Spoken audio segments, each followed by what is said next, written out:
আজ আমি আঁকছি লাল কালারের আপেল আর কলা।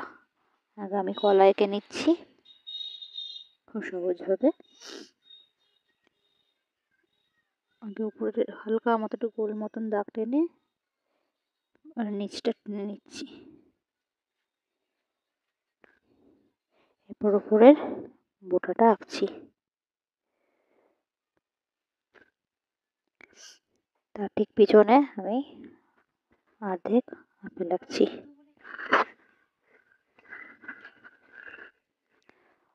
উপরে ডান্ডিটা দিয়ে পাতা এঁকে নিলাম।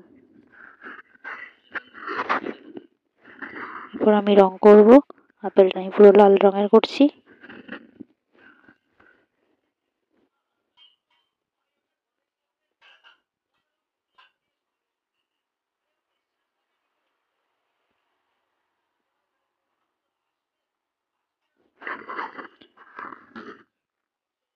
এরপর কলাটা আমি হলুদ রঙের করে নেব।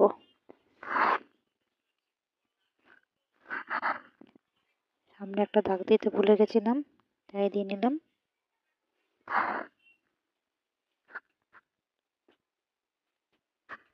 পুরো হলুদ রঙের করে নিচ্ছি।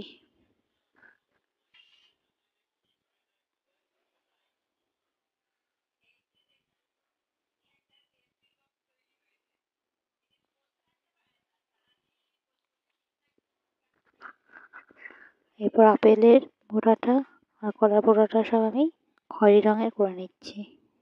কলার সামনেটাও খয়েরি রঙের করে নিলাম। পাতাটা সবুজ রঙের করে নেব। ভিডিওটি ভালো লাগলে লাইক আর সাবস্ক্রাইব করতে ভুলো না।